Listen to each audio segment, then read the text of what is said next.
Hi, I'm Sam Wise. This is my center of operations, my desk.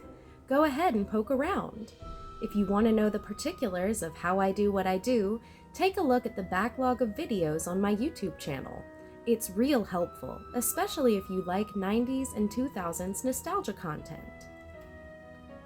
In my last video, we talked about Shadow at the Water's Edge, which is one of the most beloved games in the Nancy Drew series. I think it may genuinely have the best writing in the entire series. Secrets Can Kill is not that.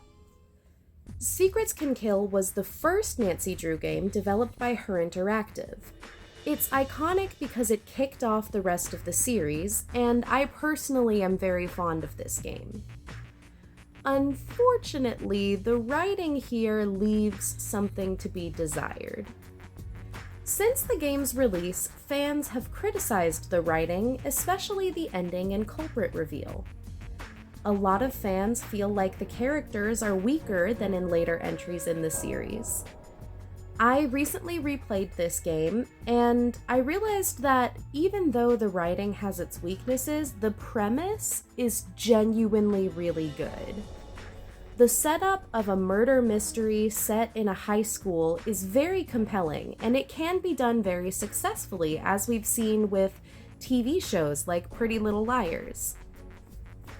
I think Secrets Can Kill has a lot of good ideas that just aren't executed as well as they could have been.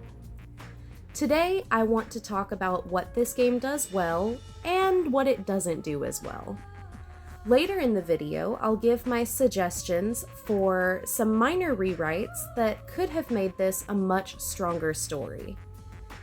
I don't have any major content warnings for this video. Even though this is a murder mystery, it doesn't hit on many dark topics. I do want to give a spoiler warning. I will be discussing the plot and ending spoilers from the original Secrets Can Kill game, the 2010 remaster, and the 1986 book the game is based on. In case you haven't played this game, here's a quick summary. Secrets Can Kill is a 1998 point-and-click adventure game developed by Her Interactive. Like I mentioned, it's the first game in Her Interactive's Nancy Drew series, which currently consists of 34 games and counting. You play as Nancy Drew on an undercover assignment, posing as a new student to investigate a murder at a high school. The gameplay involves solving puzzles, finding clues, and talking to suspects. There are 4 suspects you can interact with throughout the game. Unfortunately, each of these characters can kind of be boiled down to a single high school movie character trope. Daryl is the popular rich kid whose family recently lost their fortune. Hulk is the meathead jock and star of the football team. Hal is the overachieving, study-focused Japanese exchange student. Connie is the token girl character and is kind of a tomboy. The murder victim is also an important character in this game, although he never appears on screen. His name was Jake Rogers, and we learned that Jake was involved in several petty crimes, most notably blackmail. We also learned that he left coded messages all over the school, which helped Nancy solve the case. Throughout the story, we learned that Jake was blackmailing each of the 4 main suspects by threatening to expose their secrets. Hulk stole steroids from a local pharmacy to help him perform on the football field after an injury. Hal plagiarized an English essay. Connie pretended to be a man so she could enter a men-only judo tournament and win the prize money. Daryl was running drugs for a drug dealer named Mitch Dillon. This gives each character a motive for killing Jake. If you haven't played this game or had it spoiled for you, I would love to hear your guess as to who the murderer was. Pause the video and comment who you think did it. Did you guess Mitch Dillon, Daryl's drug dealer who we never interact with until the final moments of the game? Yeah, not a very satisfying conclusion, is it? This ending is one of the most hated in the series, and for good reason. Having the killer be some random guy we never even got to talk to makes it way less satisfying to bust him. But hey, this was the first Nancy Drew game Her Interactive ever made. They were still figuring out their formula for the series. I feel like I can't be that harsh on this game because they were trying something new. And that brings us to the remaster. In 2010, Her Interactive released a remaster of their own game. Secrets Can Kill Remastered features 3D character models, new puzzles, re-recorded dialogue, and a different ending. The game also featured a brand new character, Detective Beach, Nancy's contact on the police force. He doesn't do much besides hound Nancy to find Jake's blackmail material, but he's here, I guess. The other characters are mostly unchanged, but now they have 3D models and different voice actors. The environments are the same, but they've been given a small graphics upgrade. I was a kid when this remaster came out, and I remember the hype for it on the Her Interactive message boards. People were especially excited for the new ending. Clearly, Her Interactive had heard fans' criticisms of the first game's ending and were going to make it right. So, who was our new culprit? Did Daryl kill Jake to protect his family's political dynasty? Did Hulk kill him to cover up his use of performance-enhancing drugs? Well, no. The new culprit is Detective Beach, who, surprise, isn't actually a detective. In a videotape left behind by Jake, we learn that Mitch Dillon and Detective Beach were buying military-industrial secrets from Daryl, whose father now owns a weapons manufacturer that was never mentioned in the original game. Jake tried to blackmail Mitch and Detective Beach and got himself killed. Technically, Mitch is still the one to kill Jake, but our ending culprit confrontation is now a showdown with Detective Beach.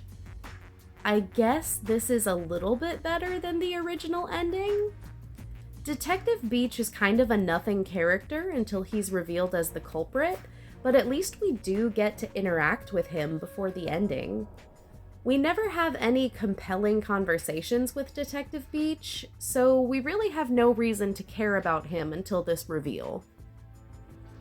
He's also not integrated very well with the original story. We never see him interact with any of the other characters. He just sits in the diner by himself. Daryl has one new line of dialogue mentioning him, but besides that, none of the other characters even acknowledge Detective Beach. It really feels like Her Interactive just traded one unsatisfying ending for another. The other flaws from the original game are still here. The characters still lack depth and dimension, the story still feels overly simple, and there still aren't enough puzzles. I went easy on the 1998 game because at that time, the developers were still figuring out what they wanted this series to be. I tend to be less forgiving of the remaster because this game came out when Her Interactive were in their prime. This was released the same year as Shadow at the Water's Edge, which had fantastic writing and characters. In 2009, the year before this remaster, Her Interactive released Warnings at Waverly Academy, another game set at a high school that has some of the best character writing in the series. By this point, they had proven that they knew how to write teenagers well. I want to make it clear that even though I'm being critical, I think this is a good game. I enjoy playing both versions, the original and the remaster. I like the characters, even though I wish they had some more depth to them. I think the premise of a murder mystery set in a high school is really strong. My main frustration with this game isn't that it's bad. It's that it could have been so good. I think if it had been done differently, this could have been one of the strongest games in the series. Instead of the remaster we got, I would have loved to see a full remake, with Her Interactive reimagining the story, fleshing out the characters, and adding even more puzzles. They were already willing to rewrite the ending, so why not go deeper and give the whole story an upgrade? For the rest of this video, I want to show how, with just a few adjustments, this game could have been really strong. So think of the rest of the video as my pitch for a Secrets Can Kill remake. My first thought was to go back to the book this game is originally based on and pull some additional character and plot details from that story. Unfortunately, I did not have much luck there. Secrets Can Kill, the book, was published in 1986. It's the first book in the Nancy Drew Files series. The Nancy Drew Files was a spin-off series written to appeal to a more mature audience. This series incorporates a lot of thriller and romance elements alongside the more traditional mystery stories. They've also tried to modernize the character to make her relatable to teens in the 1980s. Now Nancy drives a Mustang and she loves shopping, and she and Ned are kind of in an open relationship. It's all very, how do you do, fellow kids? The plot of this book is very different from the game based on it. The basic story is the same, with Jake blackmailing various suspects, but the third act gets into Cold War politics with an honest-to-God Russian spy plot. Instead of running drugs, Daryl was smuggling military defense secrets for Soviet spies. But the biggest thing the game cuts out is a PG-13 romance between Nancy and Daryl Gray. That's right, I had to read about Nancy Drew making out with this guy. I am not upset that they cut this. Snuggly here on YouTube has a video comparing the book to the game in more detail if anyone is interested. I'll link that video in the description below. I thought the book would give me more insight into the characters, but they're just as shallow here.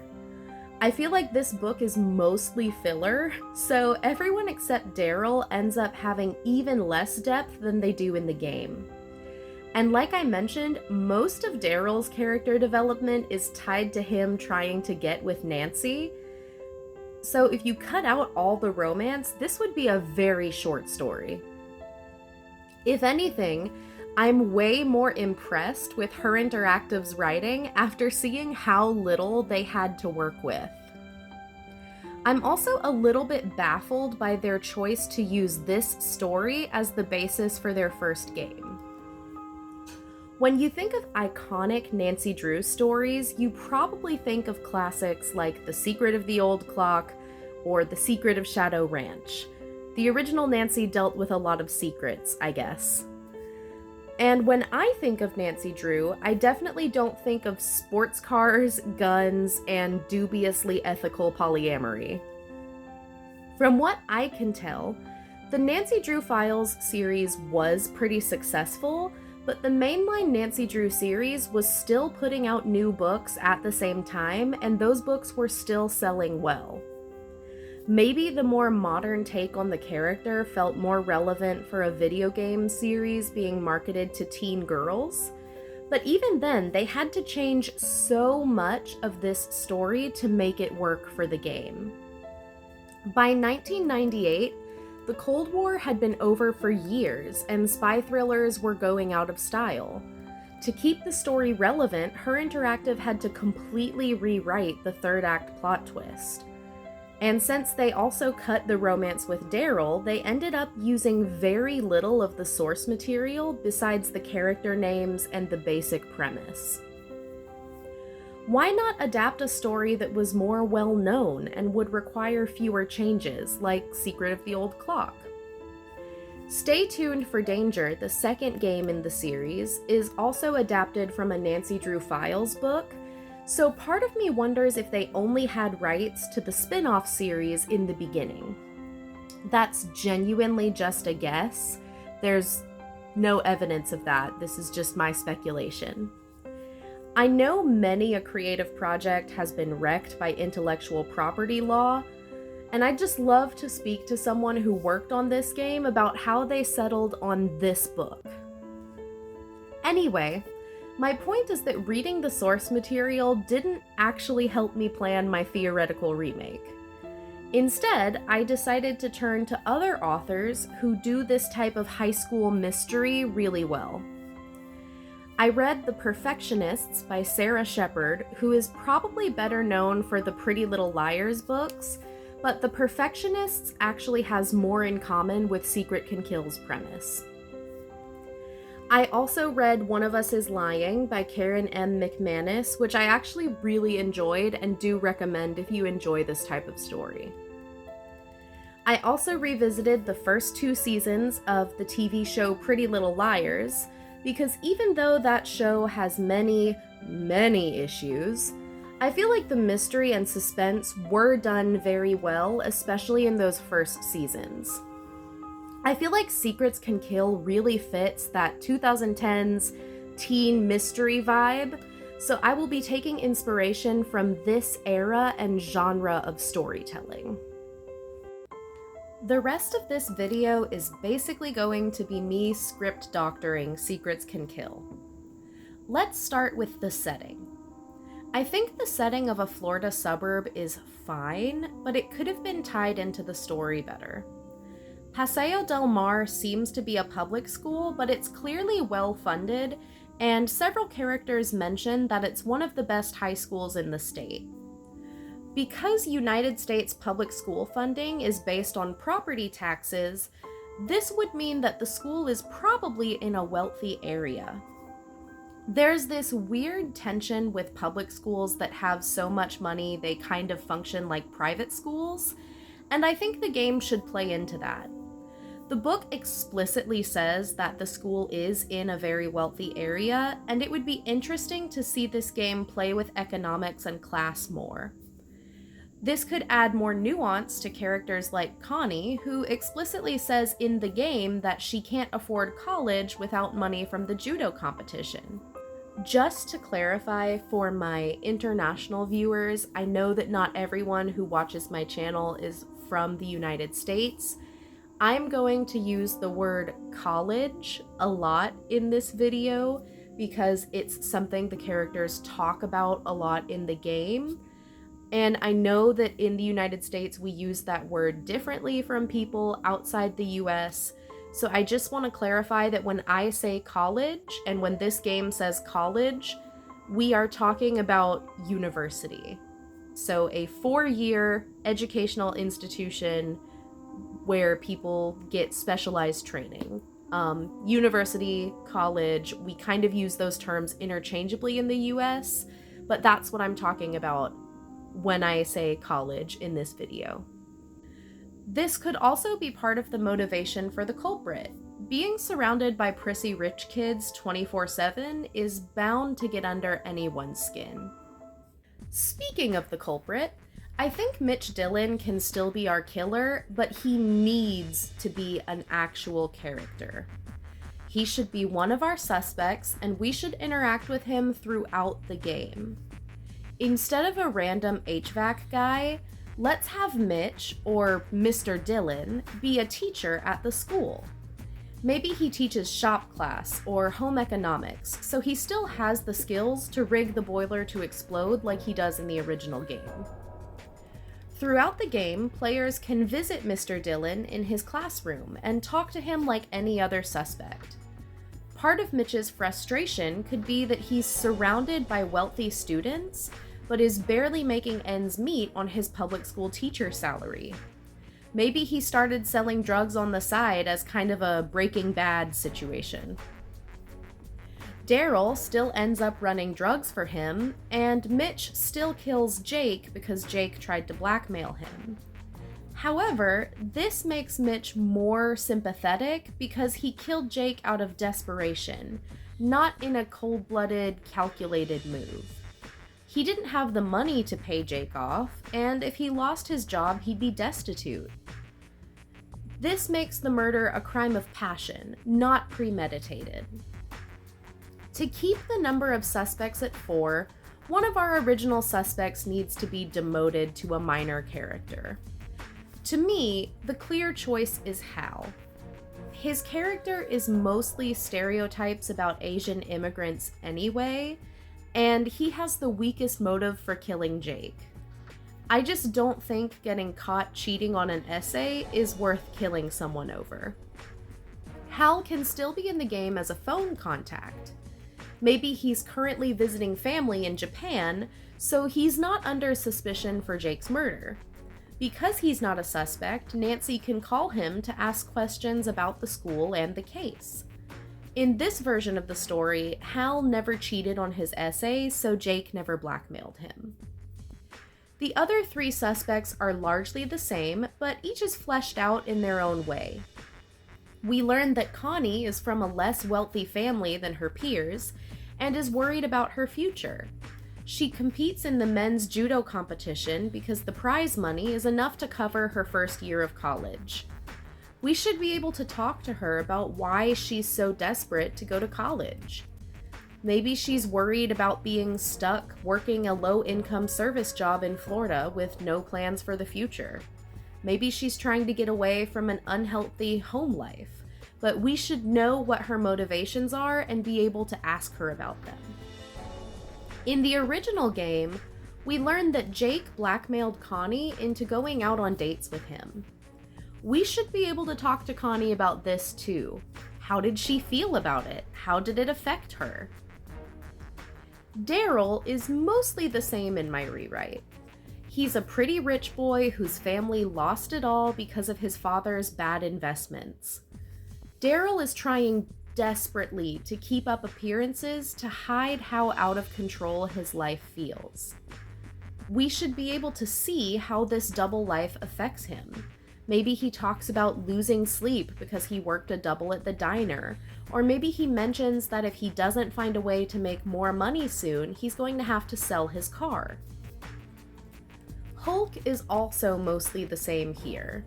He's desperate to play college football and is even willing to risk a serious injury to impress scouts. But why is this? Maybe he's from a wealthy family that expects him to go to college, but his grades aren't good, so he's worried about getting in. He sees a football career as his only chance to live up to his parents' very high expectations. Detective Beach can still be in the game, but as a phone contact. In this rewrite, he really is a police officer and is able to help Nancy from behind the scenes, similar to Sophia in Phantom of Venice. Now Detective Beach is the one who tells Nancy about the pharmacy break-in. He also tells her that the police have already confirmed that Connie, Daryl, Mitch, and Hulk were the only ones in the school when Jake died. He can also be a source of extra puzzles and side objectives to keep gameplay more interesting. Aside from these changes, the story would play out mostly the same as in the original game. Here's what my story would look like. The game opens with a cutscene of Jake's murder. We see the scene unfold from the killer's point of view. Jake yells at them and threatens to expose some sort of secret. The culprit pushes Jake down the stairs, and then the scene fades to black. We cut to Nancy's opening letter to her dad. From this letter, we learn that Aunt Eloise has asked Nancy to go undercover at the high school where she works as a librarian. All Nancy knows is that a student named Jake Rogers has died and that the police suspect foul play. Nancy must find the password to unlock Aunt Eloise's safe so she can get the key to the library. We also find a note from Aunt Eloise instructing us to call Detective Beach for information on the case. We call Detective Beach and he gives us the rundown. He explains that Jake was pushed down the stairs at school, and the police suspect foul play because Jake was beaten up before he died. He tells us the police have already narrowed down the list of suspects to 3 students and 1 teacher who were in the school at the time of the murder. He advises Nancy to meet each of the suspects and to see if they give anything away. After this point, the player can call Detective Beach for help and hints throughout the game. Nancy leaves Aunt Eloise's house and meets the suspects. We find Daryl at Maxine's diner, Hulk in the school gym, Connie in the student center, and Mitch in the home economics classroom. All 4 of them seem pretty shaken up about the murder and are reluctant to talk about it, but it's clear that all of them disliked Jake pretty strongly. As Nancy is exploring the school, she finds Jake's hidden messages on the bulletin boards. She visits the library and finds more clues from Jake, including a notebook page with several hints to help her follow his trail. Nancy reports back to Detective Beach, who gives us a puzzle/chore to help us get to know the suspects better. He tells us to pretend to be working on yearbook profiles for each of our suspects. This puzzle requires Nancy to collect information like each student's favorite subject, favorite extracurricular, and plans for after graduation. Hulk claims that his favorite subject is gym, but when pushed a little, he admits that he likes English literature. His favorite extracurricular is, of course, football, and he plans to go to college, play college football, and then eventually go pro. Daryl's favorite subject is psychology, and his favorite extracurricular is debate club. He plans to go to college for business, then go on to get a master's degree. He plans to use the skills from these degrees to save his dad's company. He tells Nancy that his parents want him to go into politics, but he'd rather focus on saving the family business. Connie's favorite subject is math. She says her favorite extracurricular is martial arts, which is how Nancy later figures out that Connie was the masked winner of the judo competition. She plans to attend the local community college, but hasn't decided on a major yet. She's torn between teaching and sports medicine. Mr. Dillon obviously teaches shop, but he also coaches the drama club. We learned that he was cleaning up after a drama club meeting on the night Jake died, and that's why he was at the school late. Since he has already finished college, Nancy asks him about his university experience. He shares that he went to a private university with a great reputation, but looking back, he wonders if the tuition price was worth it. Is this basically just me copying and pasting my favorite puzzle from Warnings at Waverly Academy into this game? Yes. But I really do think it adds to the story. See how these small details help flesh out our characters and make them feel more three-dimensional? As we're gathering this information, we pick up little bits of gossip about the characters. Daryl tells us that Hulk was injured in a game a few weeks ago. Hulk tells us that Connie is having money issues. Connie tells us that she's seen Mr. Dillon hanging out with students off campus. Mr. Dillon tells us that Daryl's company is bankrupt. We also learned that Connie and Daryl were supposed to go to a school dance together, but she broke it off and took Jake instead. And we learned that Jake and Hulk had a huge fight just a few hours before Jake's death. Nancy has to get into the teacher's lounge to access the computer so Detective Beach can send her the police report on Jake's death. This is where we learn why each of the suspects was at the school on the night Jake died. She also finds security camera footage from the night Jake died. The footage shows the argument between Jake and Hulk, but it also shows Hulk leaving afterwards, proving it really was just an argument. Nancy breaks into Jake's locker and finds news articles about a break-in at a local pharmacy, and about the masked winner of the judo competition. She also finds several $100s in cash and a threatening note. The note isn't signed, but Nancy takes it with her to see if she can identify the handwriting. The last thing we find in the locker is a planner that says Jake had a meeting with Daryl and a date with Connie on the day he died. Nancy confronts Daryl about the meeting, but he brushes it off. He also gives Nancy a note that was left at the diner for her. Nancy realizes that the note is in the same handwriting as the threat she found in Jake's locker. The note instructs her to go to the boiler room at the school. Nancy has to solve a puzzle to unlock the door to the boiler room, and when she reaches the boiler room, she finds the furnace about to explode. Thankfully, she's able to shut it off before it blows, and in the boiler room, she finds a videotape. Nancy takes the tape back to Aunt Eloise's house and watches it. It shows that Jake was blackmailing Hulk and Connie. Nancy confronts Hulk and Connie, and they both admit to their crimes. Connie tells Nancy that Jake found out she won the men's judo tournament and blackmailed her into dating him. The two have a heart-to-heart, and Connie opens up about how miserable Jake made her. She admits that she was the one who beat Jake up on the day that he died. She tried to tell him she wouldn't go out with him anymore, even if it meant exposing her secret. Jake reacted badly, and Connie beat him up in self-defense. She swears that she wasn't the one who killed him, and that Jake was alive when Connie left him at the school. Hulk tells Nancy that Jake was forcing Hulk to run errands for him. He also tells us that the last errand he ran for Jake was taking a letter to Mr. Dillon. Nancy goes to confront Mr. Dillon, but he isn't in his classroom.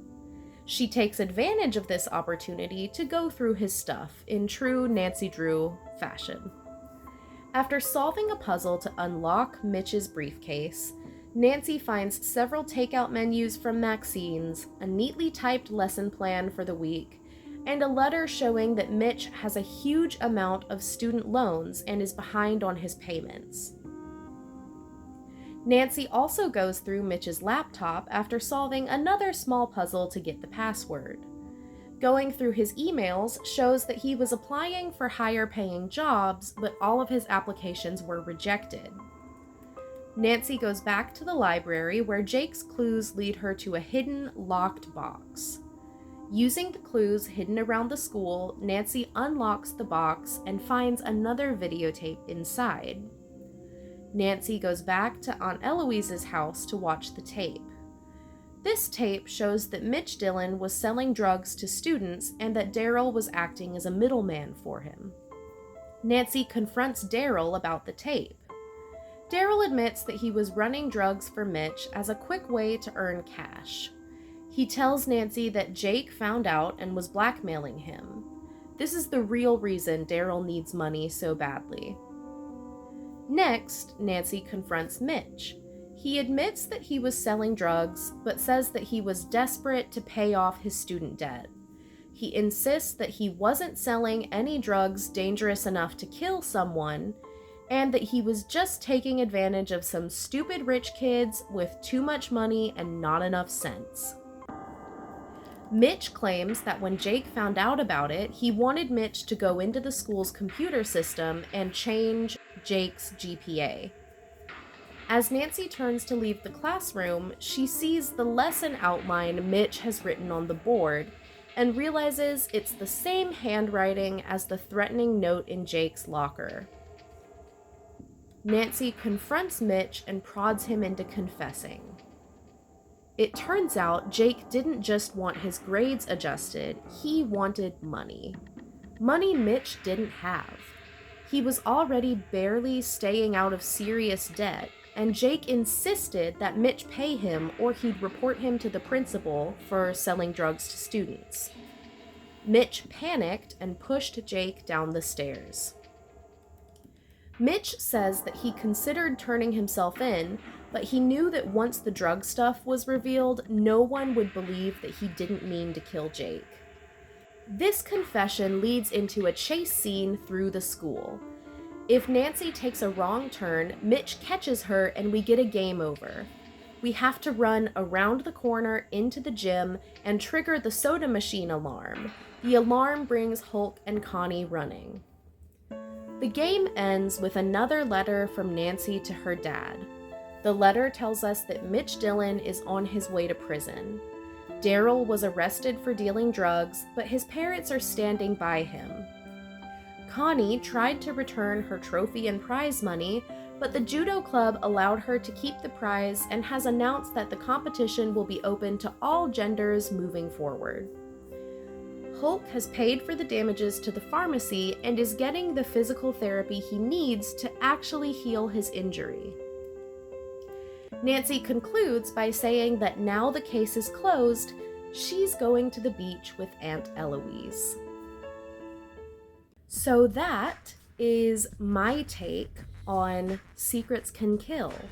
I hope that you guys enjoyed this video. I really enjoyed making it. This is one of those games that I really enjoy, but it's never been one of my favorites. So it was really cool to get to do a deep dive and play through both versions several times. And I feel like I have a new appreciation for this game now, and I hope that you guys have enjoyed watching me essentially write fan fiction about it. So until next time, I hope that you stay safe and that you are doing well, and I will see you soon. Like a bullet from a gun, she arrived on the scene. A young detective who doesn't know the meaning of fear. When she's hot on the case, no time to waste when you're face to face with an evil that is lurking, but you just can't see it. Persist, persevere, and the problem will disappear. You say you in a jam and you don't know what to do. Get down with the Drew Crew.